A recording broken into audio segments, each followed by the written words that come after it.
फुसफुसाते जंगलों के बीच धुंध और डर में छुपा हुआ था ऑब्सीडियन किला।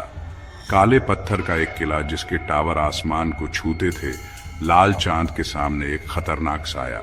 ये बिल्लियों का राज्य था, एक ऐसा क्षेत्र जहां इंसान सिर्फ गुलाम थे। उनकी जिंदगी महारानी शेरानी की मर्जी से चलती थी। शेरानी बड़ी खूबसूरत और भयानक ताकत वाली, हड्डियों और साये के सिंहासन पर राज करती थी। उसकी आंखें दो पन्ने की तरह ठंडी बुद्धिमत्ता रखती थीं, जो किसी बहादुर का भी दिल दहला सकती थी। उसके आसपास बिल्ली के साये घूमते थे। उनकी फुसफुसाहट विशाल हॉल में गूंजती थी। उनका हर इशारा उनकी पूरी ताकत की याद दिलाता था।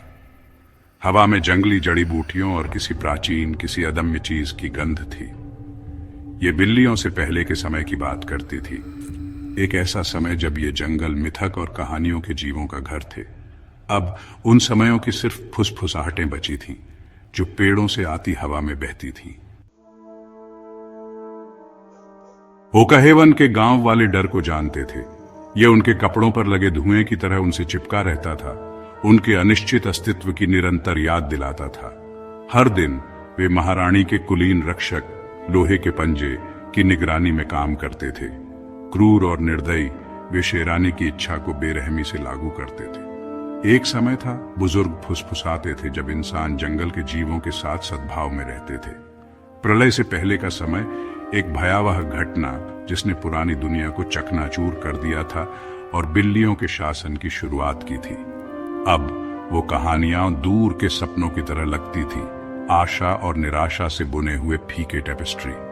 ग्रामीणों के बीच माया नाम की एक युवती में विद्रोह की चिंगारी थी।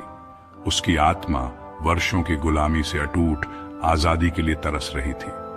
अपने दिल की गहराई में उसने अपने पूर्वजों की कहानियों को थामे रखा, साहस और असंभव बाधाओं के खिलाफ प्रतिरोध की कहानियों को। बिल्लियां हर जगह थीं, उनकी आंखें दुष्ट रत्नों की तरह चमकती हुई ग्रामीणों की हरकत पर नजर रखती थीं। खामोश साए, वे पेड़ों में दुब के रहते थे, उनके चिकने रूप सीमलेसली झाड़ियों में मिल जाते थे। डर तीखा और हमेशा मौजूद हवा में था। अपनी झोपड़ियों में भी ग्रामीणों को कोई असली शरण नहीं मिली। बिल्लियां सायों से गुजरती थीं, उनकी इंद्रियां अलौकिक रूप से तेज थीं।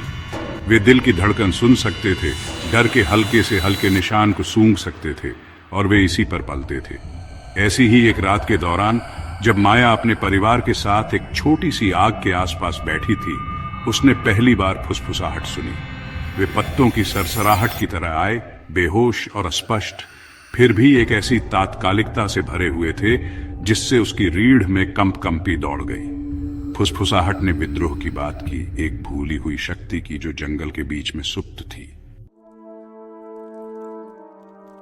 हर गुजरते दिन के साथ फुसफुसाहटें तेज होती गईं, माया के सपनों में खुद को बुनती गईं, उसे कार्रवाई करने के लिए प्रेरित करती गईं।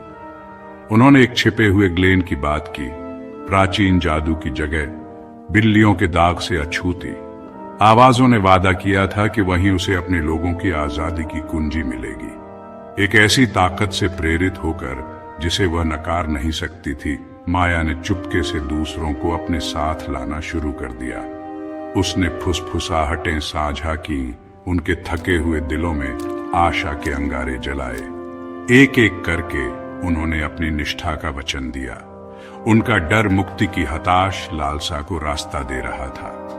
उनमें से एक था केल नाम का एक भूरा शिकारी, जिसकी आत्मा बिल्लियों के खिलाफ वर्षों के संघर्ष से कठोर हो गई थी।